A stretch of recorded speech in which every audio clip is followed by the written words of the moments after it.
Nós já estamos praticamente no ar, só esperando aí a internet acertar a situação. Legal, legal, deixa eu ver aqui, só um momentinho aí, pessoal. Só um momentinho, deixa eu ver aqui. Já vamos aí, meus amigos. Quero ver o Chicão aqui. Deixa eu ver. Eu vou partir aqui para o meu blog. Deixa eu ver esse novo modelo aqui, pesquisar.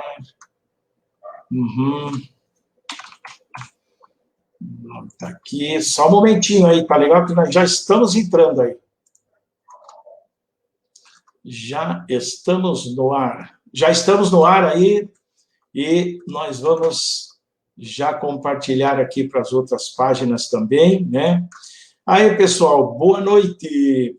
Estamos iniciando mais um programa, O Ponto da Política. Eu sou Chicão Somavila, editor deste programa, que é realizado da cidade de Pinhais, no estado do Paraná, para o Brasil e para o mundo. Hoje, quarta-feira, dia 23 de setembro de 2020. São exatamente 19h34. Na pauta de hoje, nós vamos falar sobre a corrida à prefeitura na capital gaúcha, né? Partidos que lançam candidaturas majoritárias tendem ou não a eleger maior número de vereadores? Sempre digo que o espaço é aberto e democrático. Participe você com perguntas, observações, críticas civilizadas ou sugestões. E para falar sobre estes importantes assuntos, na conexão de hoje, diretamente de Porto Alegre, estão Bruno Marques Schaeffer, Schaffer ou Schaeffer, desculpe, cientista social, Schaeffer, cientista social, mestre e doutorando em ciência política na Universidade Federal do Rio Grande do Sul. Ele escreve e pesquisa sobre partidos políticos e financiamento eleitoral. Atua como membro pesquisador nos grupos Partidos e Coligações Eleitorais na Nova Democracia e Radiografia dos Novos Partidos Brasileiros, Gênesis e Trajetórias. Tiago Alexandre Leme Barbosa também é cientista social, mestre e doutorando em ciência política pela Universidade Federal do Rio Grande do Sul. Escreve e atual como pesquisador, né, nas áreas de partidos políticos, elite partidária e novos partidos. Sejam bem-vindos, boa noite, Bruno, tudo ok com você por aí? Boa noite, Chicão, tudo bem por aqui? Sendo possível, né, com a nosso contexto, mas tudo certo, esperando o Grenal. Ah, legal, legal. Esperando o Grenal, vamos ver o que vai dar hoje. Essa cor aqui, ó, as cores ó, branca e azul, né, são em homenagem ao Grêmio aí.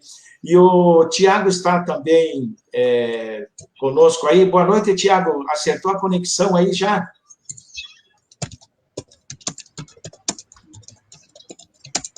Tiago, abre o microfone.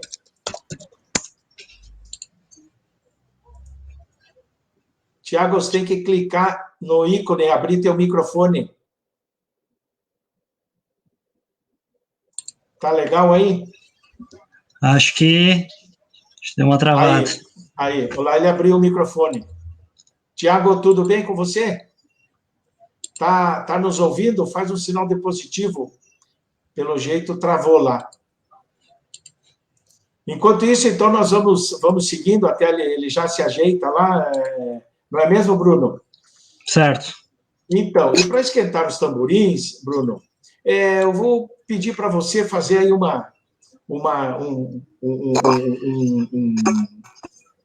explanar para nós, fazer um comentário, como que está a corrida para a prefeitura aí em Porto Alegre? Algum favoritismo, algum nome favorito? Quem está concorrendo? O que você teria para falar sobre isso? Bom, em primeiro lugar, né, essa eleição de 2020 é uma eleição atípica, né, por várias razões, né, mas principalmente pela pandemia, né, então a própria data da eleição, né, foi alterada, né, como a data que geralmente ela ocorre. E uma alteração institucional bem importante foi o fim das coligações proporcionais, né, que a gente aborda nesse texto que tu, enfim, que divulgaste no teu blog, está lá no site do Nuances. Com esse fim das coligações, a tendência é uma fragmentação das candidaturas à prefeitura, né? Então, mas aí, diretamente, para início de conversa, quais são as perspectivas digamos, dos 3 primeiros aí que estariam, os 3 primeiros aí, digamos, quem que é o favorito aí em Porto Alegre? Pois é, esse cenário de fragmentação, a coisa está meio incerta ainda, né? O voto a intenção de voto está muito dispersa, mas para sintetizar, assim, as principais candidaturas, por enquanto, nas pesquisas, são da Manuela Dávila, ex-deputada federal e ex-candidata a vice-presidente, né? O atual prefeito Nelson Marquesan, do PSDB, a Manuela Dávila é do PCdoB, Nelson Marquesan, que é o atual prefeito. O PSDB está em segundo lugar na última pesquisa, enquanto que o ex-prefeito José Fortunati, que agora está no PTB, aparece em terceiro lugar. Ok. E o Tiago, já está ok aí, Tiago? Conseguiu conectar bem? Acho que ele não está ainda, não está conseguindo. Enquanto isso, deixa eu ver aqui, ó. Tânia Pastorello, boa noite, Chico, lá de Foz do Iguaçu. Um grande abraço, Tânia. Que bom ver você aqui. Um grande abraço para todos vocês aí em Foz do Iguaçu. Legal que você está ligada no programa. E aqui o Rafael Pons Reis, né? Professor de Relações Internacionais. Um grande abraço para você, Rafael. Vamos fazer uma live uma hora dessa aí. O Rafael, fizemos uma esses tempos aí, foi muito legal, muito bacana, né? E a gente vai levar. Então, em Porto Alegre, é isso aí que você falou, essa colocação aí mesmo. Por enquanto é isso, né? Esses 3 principais candidatos, aparece também nas pesquisas o Sebastião Melo, que é ex-vice-prefeito, que é do PMDB, mas quem aparece em primeiro lugar, por enquanto, é a Manuela Dávila, com cerca de 20% da intenção de votos. É? A Manuela Dávila, ela é do PCdoB? Isso. Aparece com quanto? 20%? 20%, entre 20% e 21%, né? Ela foi uma deputada bem atuante, né? Isso, ela foi deputada federal mais votada, né, por alguns mandatos, foi bem atuante, foi deputada estadual, vereadora de Porto Alegre. Então, enfim, tem uma trajetória política, né? Já foi candidata a prefeita também. E agora aparece em primeiro lugar, mas tem muita coisa para acontecer, né? Até dia 15 de novembro. Sem dúvida, a campanha praticamente nem começou ainda, né? Quer dizer, praticamente não, ela não começou mesmo, né? A campanha ainda não começou. Ô, Bruno, ô, Tiago, como é que está você? Conseguiu? Fala, saiu de novo, enquanto isso, está difícil a conexão dele lá, né? Enquanto isso, nós vamos levando aqui, vamos lá. Bem, Bruno, a matéria que vocês postaram, né, e eu publiquei aqui no meu blog também, ela aponta que o tamanho do sistema partidário brasileiro, ele é visto por diversos analistas, né, enfim, como um dos principais problemas do nosso sistema político. Inclusive, o povo também acha que tem muito partido, etc., e tal, concorrendo aí, querendo, existindo, outros querendo abrir mais partidos, enfim, a população também acha que tem muitos partidos. Tudo bem.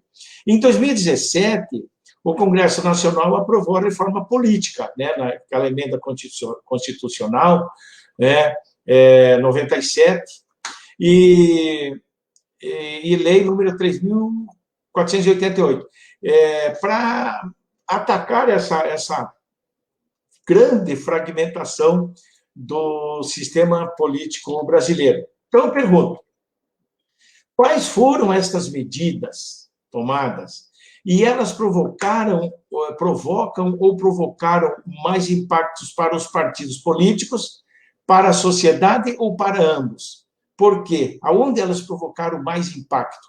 No meio político, na sociedade ou em ambas as partes? Bom, Chicão, eu acho que é um ponto só para abrir, assim, é que o Brasil ele tem a tendência de aprovar uma reforma política cada ano antes de uma eleição, né? Então agora, por exemplo, em 2019, a gente já teve mais uma outra reforma política. Mas em 2017 foi uma das principais, porque, como eu mencionei antes, acabou com as coligações proporcionais, que, enfim, depois a gente pode explicar melhor do que se trata, e instituiu um teto de gastos para as campanhas e também instituiu o Fundo Especial de Financiamento de Campanhas, né, que é o fundão eleitoral, né? Porque, lembrando, né, em 2015 o Supremo Tribunal Federal tomou uma decisão de que a doação de empresas seria proibida, né, seria inconstitucional. Então, como as empresas eram as principais doadoras, os congressistas agiram para criar um fundo que pudesse substituir esse tipo de doação. Bom, eu acho que a tua questão, assim, se altera mais o mundo político, o meio político, a sociedade, eu acho que são relações, né? Alteram ambos, né? As reformas, elas têm o efeito de que, bom, os agentes políticos, os dirigentes partidários, os candidatos, eles vão agir de acordo com a mudança das regras. Então, uma das consequências disso, por exemplo, o fim das coligações proporcionais, é o lançamento de mais candidatos a prefeito e até de mais candidatos a vereador. Isso pode ter um impacto, enfim, numa série de fatores, né? Mas são estratégias a partir da mudança das regras. Sobre a questão do sistema partidário em específico, eu acho que essas alterações, elas tendem a diminuir o número de partidos no Brasil. Pelo menos o número de partidos pequenos, né? Porque as coligações proporcionais nada mais é do que quando tu ia lá na urna votar por um candidato a vereador, deputado estadual ou deputado federal, tu votava no candidato X. Ao mesmo tempo, esse teu voto ele contava para o partido do candidato X e para a coligação do candidato X. Então, às vezes, tu votava num candidato e acabava ajudando um candidato de um outro partido a se eleger. E esse sistema é muito complexo. O cálculo de como são feitos os quocientes e tal é uma coisa muito complexa. Então, essa mudança simplificou, na minha opinião, o processo. E isso tem um efeito positivo, tanto para a sociedade, acho, quanto para os próprios partidos. Outra alteração que teve o efeito já de mudar um pouco o sistema partidário foi a cláusula de desempenho, que é o partido ele precisa atingir um número mínimo de votos na eleição para ter acesso a uma série de, entre aspas, benefícios, né, como o fundo partidário, o fundo eleitoral. Então, essa alteração também já diminuiu o número de partidos.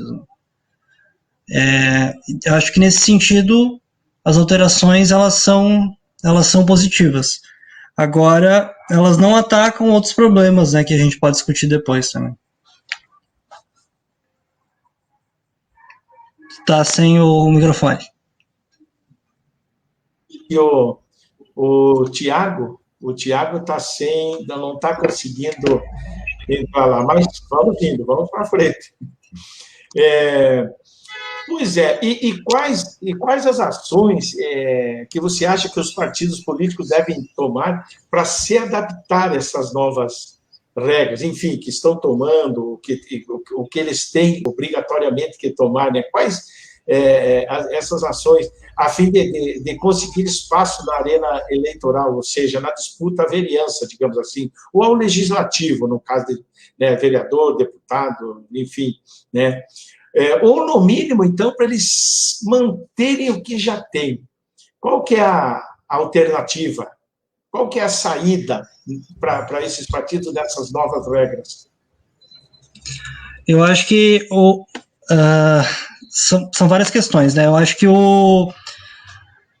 uma estratégia que os partidos estão adotando é essa, né? De lançar candidatos a prefeito na esperança de que lançar candidato a prefeito, os eleitores memorizem o nome do partido e acabem votando nos candidatos a vereador do partido, né?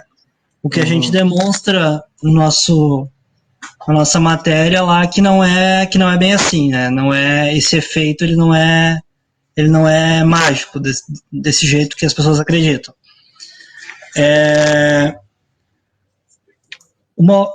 Eu acho que o grande desafio dos partidos nessa eleição vai ser ter candidaturas que tirem os eleitores de casa. Porque eu acho que o que a gente vai ver nas eleições agora de novembro vai ser um recorde de abstenção eleitoral, porque as pessoas, enfim, a política já é desgastada, as pessoas não confiam nos políticos, nos partidos, então eu acredito que essa vai ser uma das primeiras, esse vai ser um dos grandes desafios. Então, os partidos terem candidaturas que consigam mobilizar os eleitores a irem votar. Agora, quem tem mandato, os partidos que a gente pode ver talvez, daí uma coisa para ser verificada, é que quem tem mandato tem a tendência a manter esses mandatos. Porque como a campanha é curta, tem teto de gastos, a pandemia, quem tem mandato já tem contatos, já tem redes, tal, pode se beneficiar desse processo, né? Então, pode haver nesse sentido uma permanência, né, dos atores políticos já instituídos. Legal, deixa eu ver aqui. Tiago, tá tudo ok aí agora? Eu acho que foi. Opa, show de bola, show de bola. É isso aí. Agora ignora tudo que eu falei e escuta o Thiago. É isso aí, que bom. Que bom que deu certo aí, que bom que deu certo, né? Então, vou fazer uma pergunta para o Tiago, agora aqui. Em relação, Tiago, à corrida para o legislativo, né, eleger vereadores, como você analisaria aí as chances dos partidos políticos das eleições de 2016, fazendo uma comparação, e nesta que se aproxima com essas novas regras? Como que você analisaria isso? Tá no texto que vocês escreveram, mas eu gostaria que você esmiuçasse isso. Primeiro, boa noite, né? Desculpem aí as falhas técnicas, a minha internet está horrível, não sei o que tem acontecido esses últimos tempos. Obrigado, Chicão, pelo convite. Boa noite para quem estiver escutando aí, enfim. Boa noite, Bruno, camarada Bubu. Só antes de começar, deixa eu dar um alô aqui, ó, para o professor Anderson de Pinhais. Boa noite, Chicão. Um abraço também ao convidado. São dois, o outro estava fora, agora já chegou. Boa noite, vai para ele também, candidato a vereador pelo PT aqui em Pinhais. Vai firme, Tiago, por favor, desculpe cortar. Eu acho que, de todo modo, assim, né, não só em relação às eleições, né, mas 2020 tem sido um ano totalmente atípico, né? Acho que ninguém imaginaria que estaria lavando as compras, né, quando chega em casa, passando álcool em gel. Enfim, a gente está vivendo um contexto que é totalmente diferente, né? Assim, social mesmo, né? Assim, as coisas mudaram muito. Em relação às eleições específicas, assim, eu acho que o Bruno já deve ter comentado sobre o papel que vai ter o teto de gasto, da pandemia, o aspecto que eu peguei da fala dele final, de que os partidos, os mandatários já vão ter mais chance de ser reeleitos. Eu acho que tem um cenário assim um pouco diferente, primeiro que as regras mudaram, né? E eu acho que nós publicamos no blog do Wellington, nós temos insistido um pouco nisso, sobre o fim das coligações, né? Eu acho que o fim das coligações muda muito para os partidos, porque como o país é muito grande, a gente tem mais de 5.500 municípios, os partidos não estão distribuídos igualmente no território nacional, né? Tanto é que esse é um tema de pesquisa da ciência política há muito tempo, que é sobre a nacionalização dos partidos políticos, né? Porque os partidos não têm diretórios, não têm executivas nos municípios. E, de alguma forma, eu acho que as coligações propiciavam para os partidos driblar essa ausência de uma estrutura formal, de militantes, enfim, de uma estrutura mesmo para fazer política. Então, agora, sem as coligações, né, muda tudo, né? Porque realmente as coligações, aquelas coisas que a gente lembra, assim, do tipo PT, PMDB, não sei o quê, nos rádios era sempre assim, o cara ficava falando 10 nomes de partidos, né? Tu até perdi o fio da meada, assim, né? Então, o fato de não ter coligações muda completamente o cenário, assim, né? Como os atores vão reagir diante disso. A proposta do texto, né? Eu acho que o Bruno já falou, é essa, né?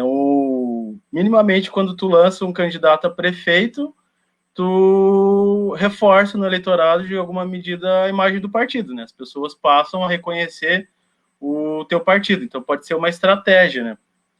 Agora, tem todo o debate sobre como vai ser o cálculo da distribuição das sobras, né? Que os partidos talvez possam não atingir o quociente, ainda assim conseguir cargos, né? Eu ainda não sei muito bem como vai ser isso. O que nós temos visto, assim, e a gente tem trabalhado isso mais com os novos partidos, as coligações ajudavam muito os partidos. Então, talvez isso vai ter um primeiro impacto. E eu tinha coletado agora os dados, mais cedo eu olhei os dados da Prefeitura de Porto Alegre, né? E a Prefeitura e a Câmara de Vereadores, e o número de candidatos tinha diminuído, né?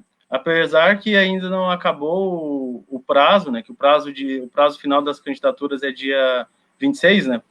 Mas o número, acho que antes, em 2016, eram 620, 630 candidaturas, agora a gente está em 500, né? Então, nem todos os partidos têm essa infraestrutura para lançar candidatos, né?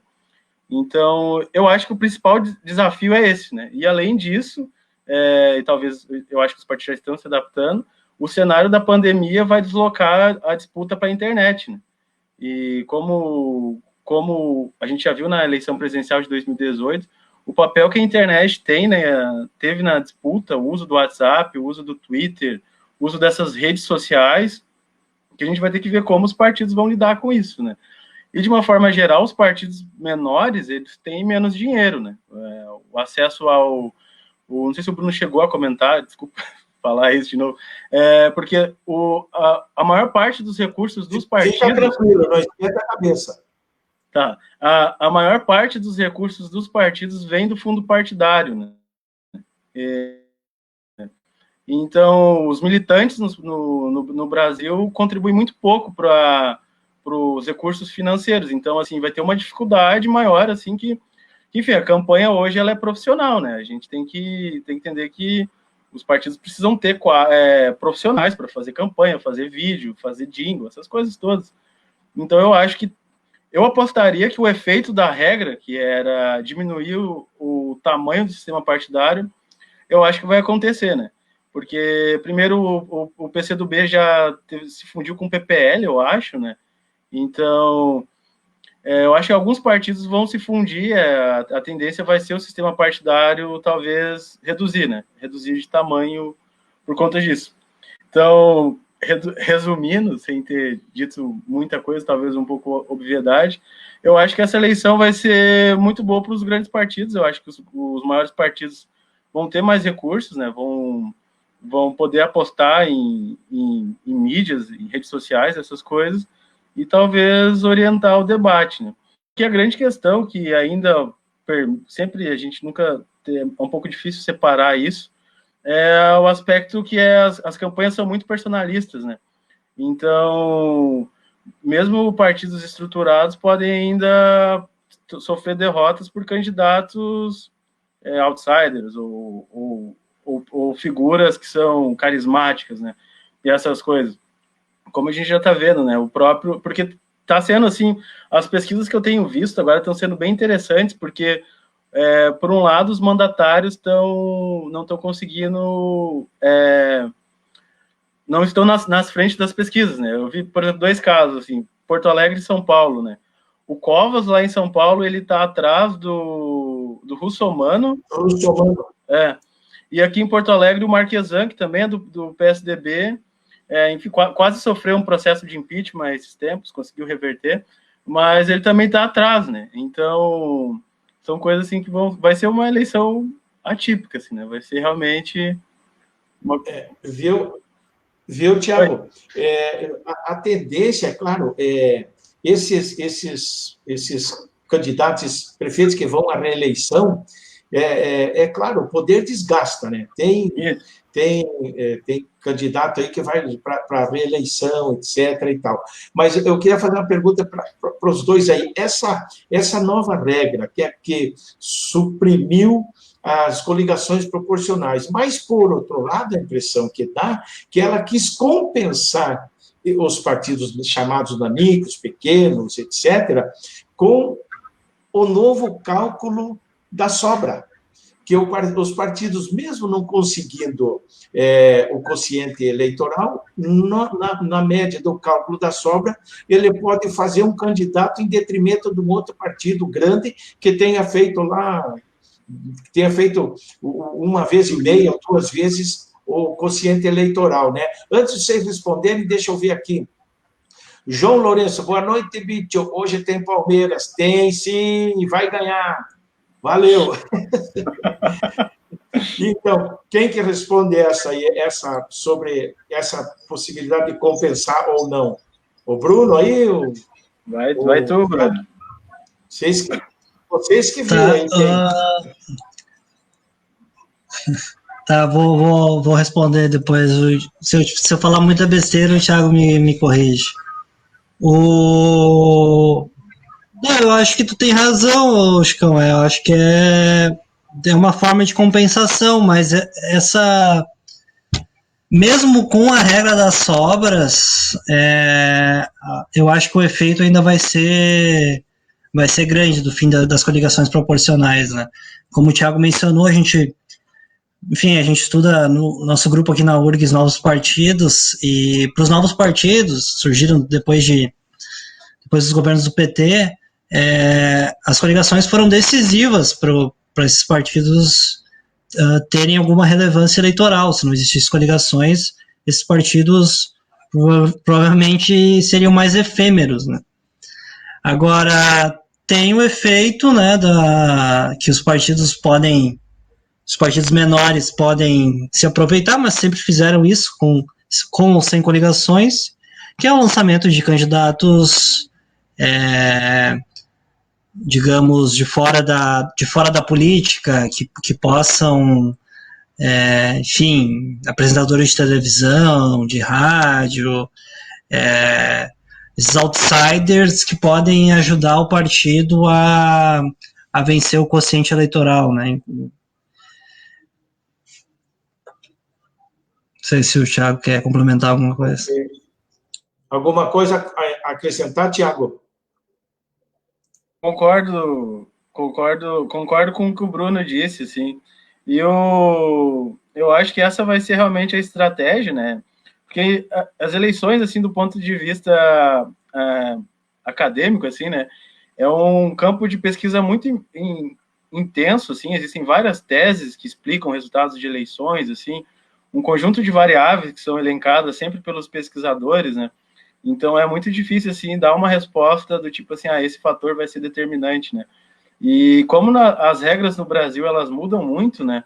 A cada 2, 4 anos, não sei, tem uma mudança, porque agora as coligações estão proibidas, né? Mas se eu não me engano, alguns anos atrás também se tentou fazer isso, né? Tentou se fazer que os partidos fizessem a mesma coligação replicada em todo o território nacional, né? A verticalização. Então, verticalização. Então, assim, vamos ver se os partidos não vão mudar depois dessas regras, né? Porque, enfim, as coisas no Brasil acontecem meio que assim, né?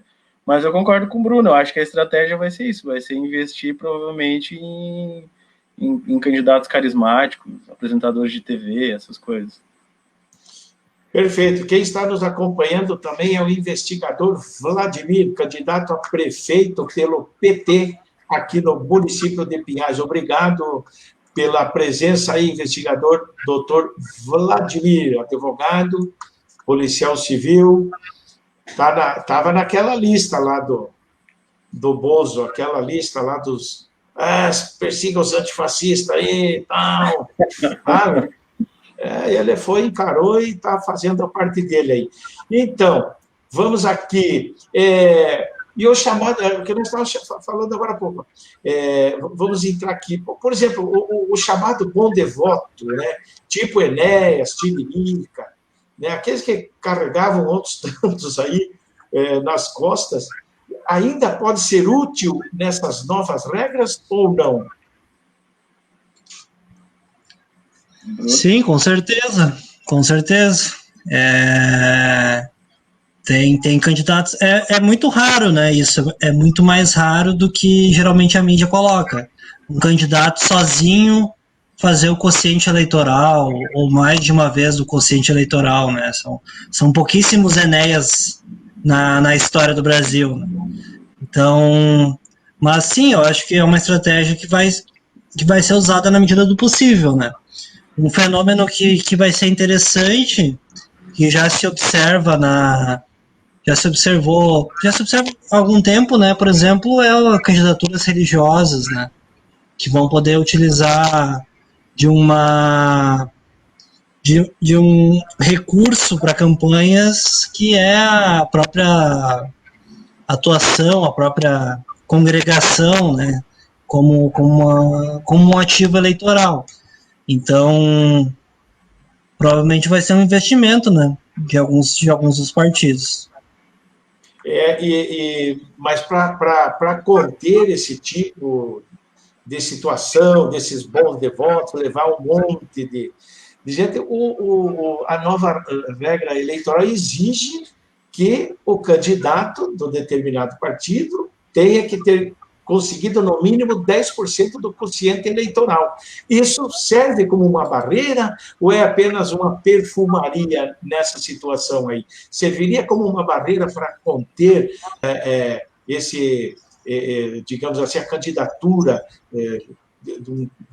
de 2 ou 3 ou um candidato de determinado partido que vá nas costas de um bom puxador de voto? Seria essa nova regra do cara ter que alcançar os 10%, seria, de fato, alguma coisa importante ou é mais perfumaria? Não, eu acho que é importante, mas daí vai depender muito do distrito eleitoral, né? Do tamanho do município, né? Porque tu conseguiu o quociente eleitoral, 10% do quociente eleitoral em São Paulo, ou na cidade dos meus pais aqui, que é a Igrejinha, que o quociente eleitoral é 1.000 votos, então 10% seriam 100 votos. Depende muito do contexto, né, do distrito eleitoral, eu acho, para essa regra ter um efeito. E Tiago, nessa mesma linha, por exemplo, ele falou que lá em Igrejinha, onde moram os pais deles, tem mil eleitores, é isso, digamos assim, teria que ter 100 votos. Mas quanto o número menor de eleitores, é mais difícil de conseguir ou mais fácil de conseguir votos? Olha, aí eu não sei, assim, ó.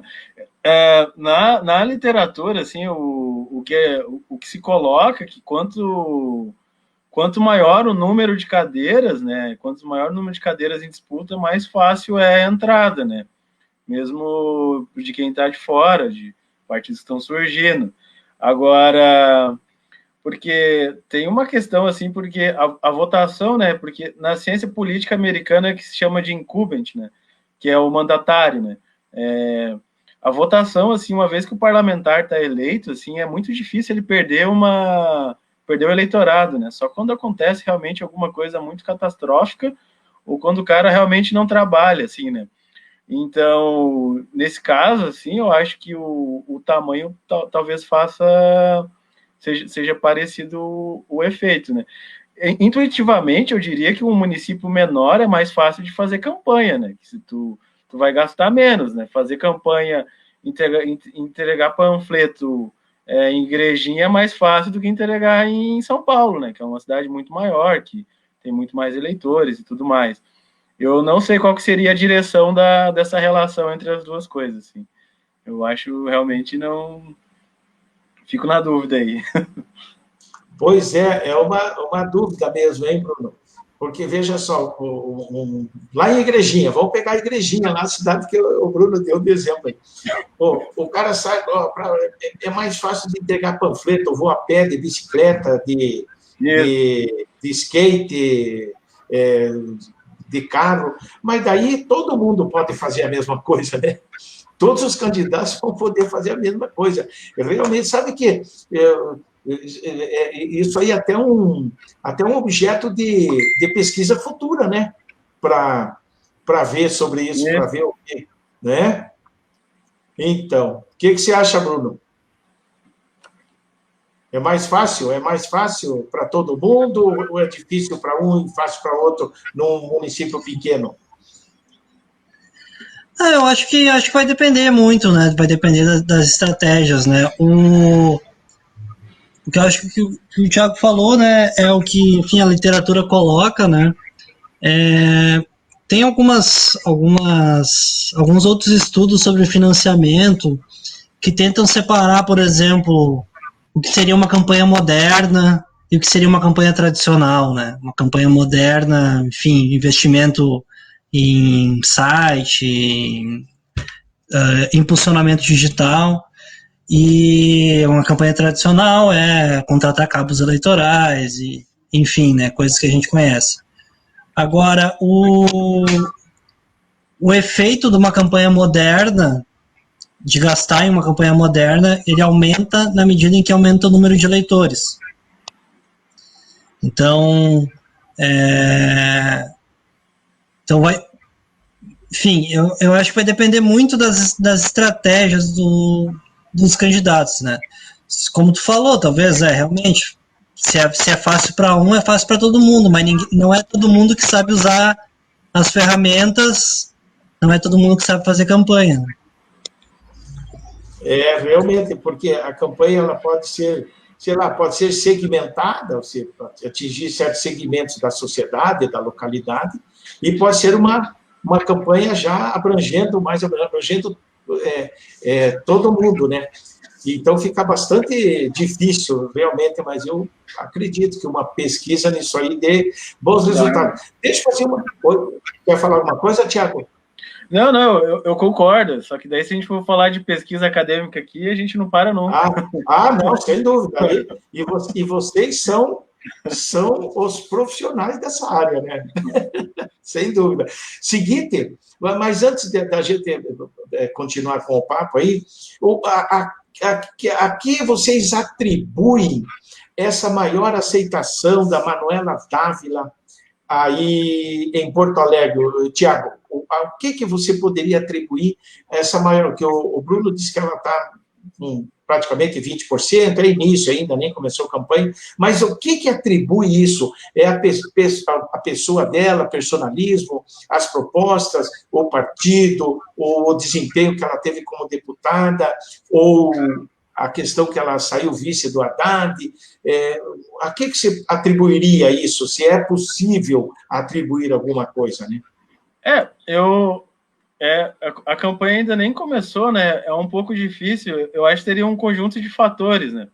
A Manuela, enfim, ela é uma personalidade carismática, isso é inegável, né? Eu acho que quando ela foi eleita deputada, ela teve uma votação estrondosa, assim, realmente ela tem um apego muito grande, assim, com o eleitorado, só que existem talvez alguns fatores mais, assim, específicos da própria cidade de Porto Alegre, né? Porque Porto Alegre sempre teve um eleitorado que votou muito no PT, né? As primeiras administrações petistas em prefeituras vieram daqui, e o voto no PT é muito grande, né? Então, eu acho que talvez parte desse apoio dela aconteceria para qualquer candidato petista, assim, né? Porque o eleitorado de esquerda, ele define o voto. Ano passado eles já sabiam quem ia votar, né? Ele ia votar no candidato que o PT lançasse, né? Então, eu não sei, assim, até que ponto, como dá para separar, né? Porque ela está vindo com a vice-candidatura do PT, né? O Rosseto. Então, o partido, ela é identificada, eu acho que foi vice do Haddad, né? Então, ela está talvez surfando um pouco com esse eleitorado mais de esquerda, né? Com o eleitorado mais petista. Então, talvez isso explique um pouco dessa porcentagem, né? E talvez isso, nessa mesma linha, isso explique a rejeição dela, né? Porque ela tem uma rejeição de todas as candidaturas, é a maior rejeição, né? E o petismo tem essa coisa, né? Tem de um lado as pessoas que apoiam e tem do outro lado o eleitorado que também é qualquer coisa menos PT, né? Então, tem que ver como ela vai proceder com a campanha, se vai crescer. Geralmente, rejeição é uma coisa um pouco mais difícil de quebrar, né? É muito... Quando as pessoas não gostam mesmo, é um pouco difícil. Mas eu apostaria nessas duas coisas. Eu acho que a figura dela é realmente carismática. Ela tem ela usa muito as redes sociais. Eu não vi ainda comparações entre ela e outros candidatos, né? Então ela faz um estilo de política muito mais moderno, com Instagram, com Facebook, essas coisas, que, por exemplo, outros candidatos não conseguem, né? Eu vejo que, por exemplo, até mesmo o Lula, que é uma grande liderança e tudo mais, as postagens dele e os perfis que seguem ele parece que são menos intensos assim do que a Manuela, né? Que é uma coisa muito mais assim moderna, tipo assim, ela faz live com Caetano Veloso, faz aquela coisa toda assim que é muito mais chamativo, né? Mas eu apostaria nisso. Quero ver o que o Bruno pensa. Aí, Bruno, tua análise aí sobre isso. Eu não tenho que discordar do Thiago, né? Eu acho que é isso, né? Eu acho que ela tem um carisma, mas eu acrescentaria que a própria trajetória política dela, né, também é digamos assim, um ativo eleitoral, né? Ela é uma figura muito conhecida em Porto Alegre, no Rio Grande do Sul, no Brasil talvez menos, né? Mas, enfim. E tem E eu acho que a aposta dela vai ser retomar algumas pautas e coisas que Porto Alegre já foi uma cidade de referência, políticas públicas de participação, orçamento participativo, que é a principal delas, né? E que foi se perdendo ao longo do tempo, né? Com outras gestões, né? Mas como também o Thiago comentou, né, a campanha nem começou e ainda tem muita coisa para acontecer, né? E como a rejeição à esquerda é muito forte e apesar do PT ter governado por 4 gestões seguidas Porto Alegre, esse apoio diminuiu muito ao longo do tempo. Né? Perfeito, perfeito. Vamos aqui para mais uma pergunta, então. Vocês também abordaram a questão aí da candidatura, né? A prefeito, que pode chamar mais ou não, como é que eu digo, chamar mais votos, né, aumentar o número de votos. Então, os partidos podem lançar apenas candidaturas à vereança, né? Porém, quais as chances desses partidos de elegerem vereadores em relação aos partidos que lançam candidatura majoritária? O que influencia mais nisso aí? Agora a gente vai entrar na parte legal da estatística. Exatamente, é aí. É com vocês. Escolham aí, vocês vão tabelando, vocês dois vão ficar ouvindo. Eu acho que é bom, o Bruno começa, o Bruno que fez esses testes aí. Não, o que a gente fez ali na nossa matéria, que a gente pretende explorar em outros artigos, a gente foi ver assim o efeito do partido lançar candidatura majoritária para prefeito sobre a porcentagem de votos à Câmara de Vereadores, né? E quando a gente analisa só isso, o partido lançou ou não lançou a candidatura, geralmente a diferença é de 9% de votos. E isso num sistema multipartidário como o brasileiro é muita coisa, né? O partido que lança o prefeito, ele tem 9% mais de votos para vereador do que os partidos que não lançam candidatos a prefeito. Só que daí esse efeito é grande, esse efeito é significativo estatisticamente. Agora, é aquela coisa, né?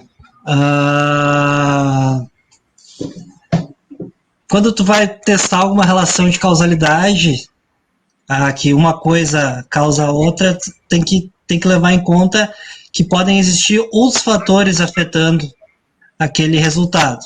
Então, se, por exemplo, eu digo que, enfim, uma relação, fumar causa câncer, tal. Pode ser que existam fatores, outros fatores influenciando essa relação. A genética da pessoa, enfim, uma série de outros fatores, né?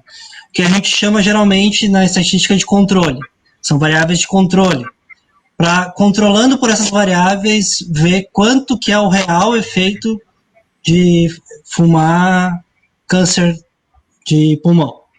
Então, os pesquisadores fizeram isso lá atrás, né, e descobriram que, mesmo controlando por esses fatores, ainda assim a probabilidade de quem fuma ter câncer é maior. Tá. Então, voltando para o nosso caso, a gente daí controlou essa relação entre lançar candidato a prefeito com a votação para vereador por outras variáveis, como o número de candidatos que o partido lança, a votação na eleição passada e o número de eleitores.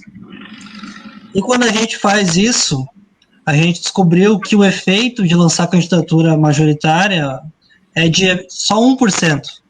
Ou seja, quando a gente controla o efeito do lançamento de candidaturas majoritárias sobre o número de votos a vereador, controlando essa relação por outras variáveis, a gente vê que essa relação é muito pequena.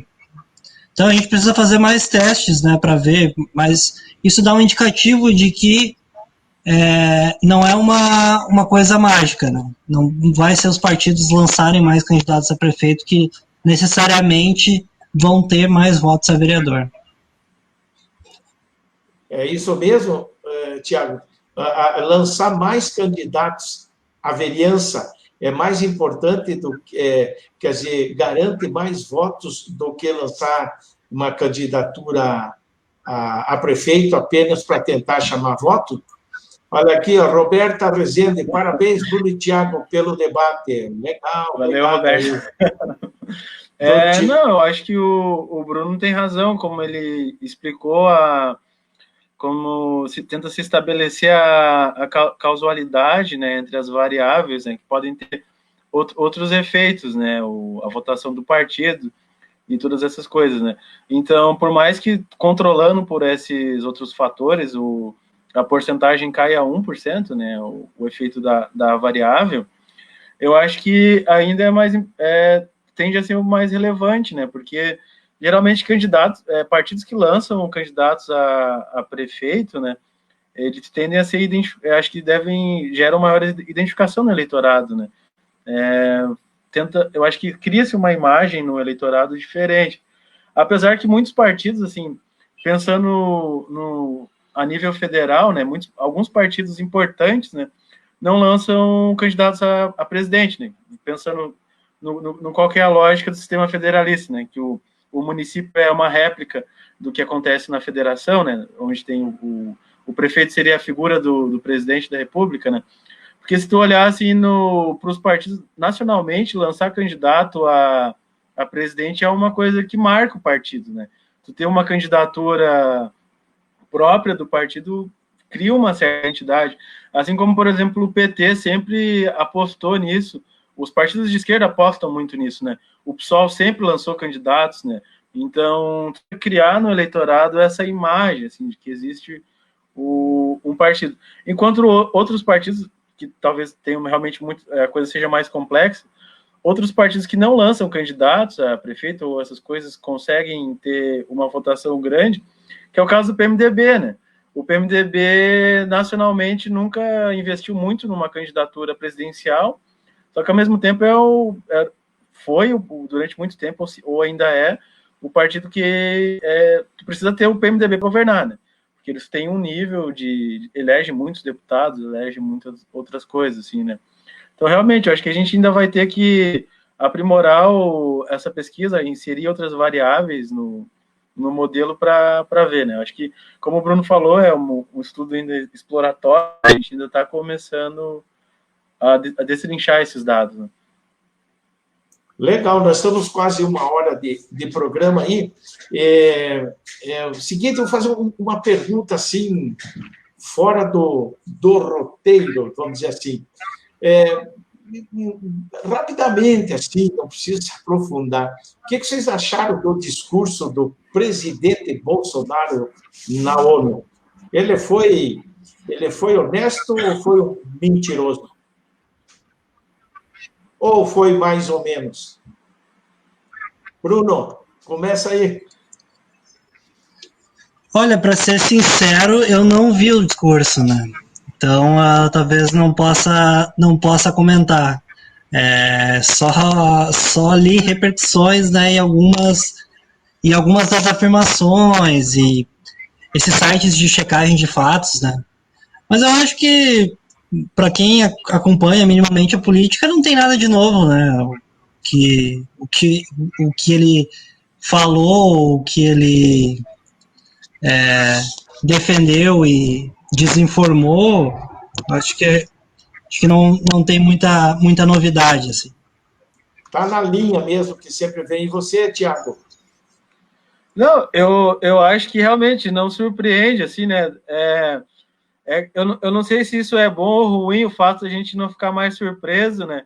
Porque realmente a gente chegou num ponto em que parece que ele só está sendo ele mesmo, né? E a gente não sei se isso já foi naturalizado, né? Todas as barbaridades que ele já disse aí durante esses quase 2 anos como presidente. Mas enfim, ele fez o que ele sempre fez, que foi mentir, né? Jogar para o eleitorado, distorcer informações, né?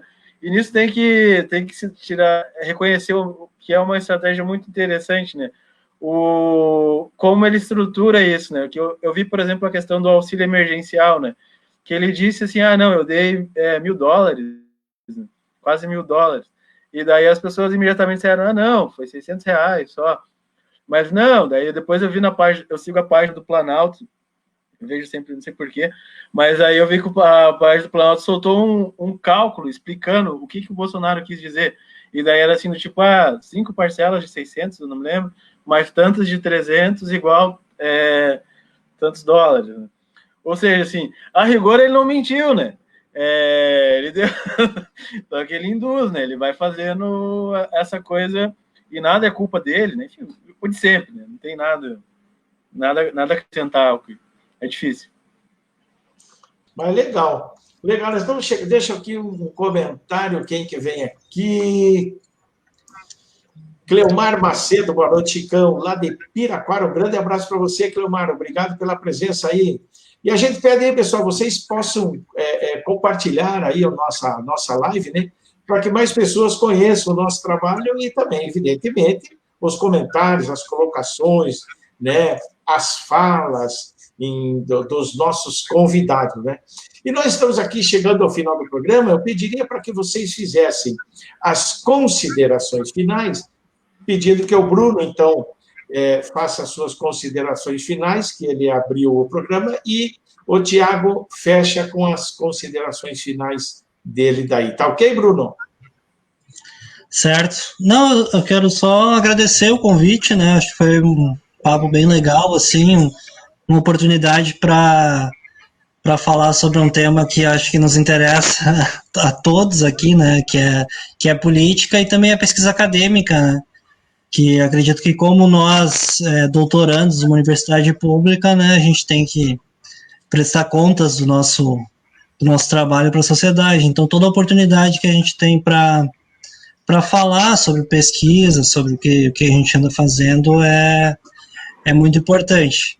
Então, agradeço o convite, né, agradeço também o Tiago aí, que intermediou o nosso contato, e desejar uma boa noite para todos e quem acompanhou, né, um abração, e acho que era isso.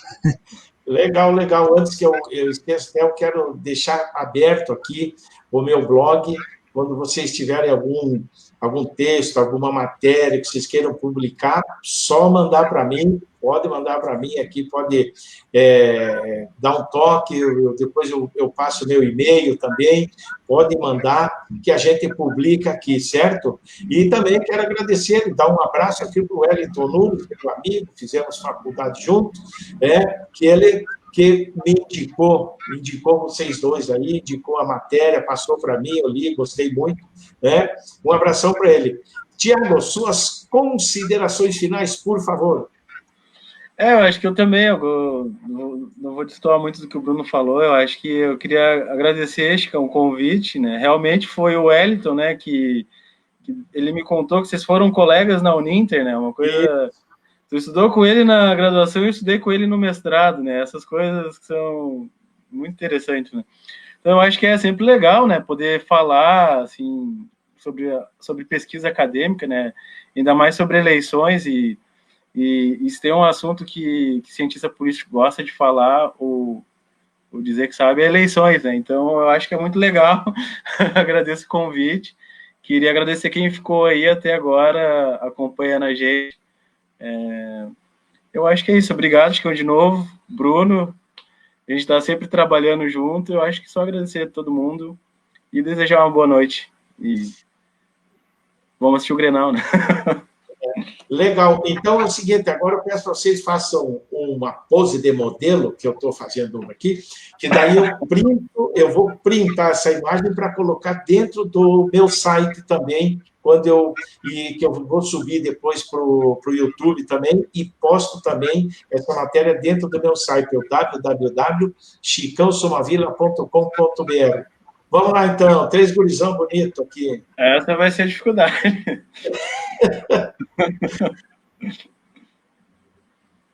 Foi? Beleza pura, já deu aí. Valeu? Um abração para vocês aí. Obrigado. Certo. Um abraço. Tchau, tchau. E abraço a todos vocês que estiveram conosco até agora. Um abração. Até a próxima. Certo, um abraço.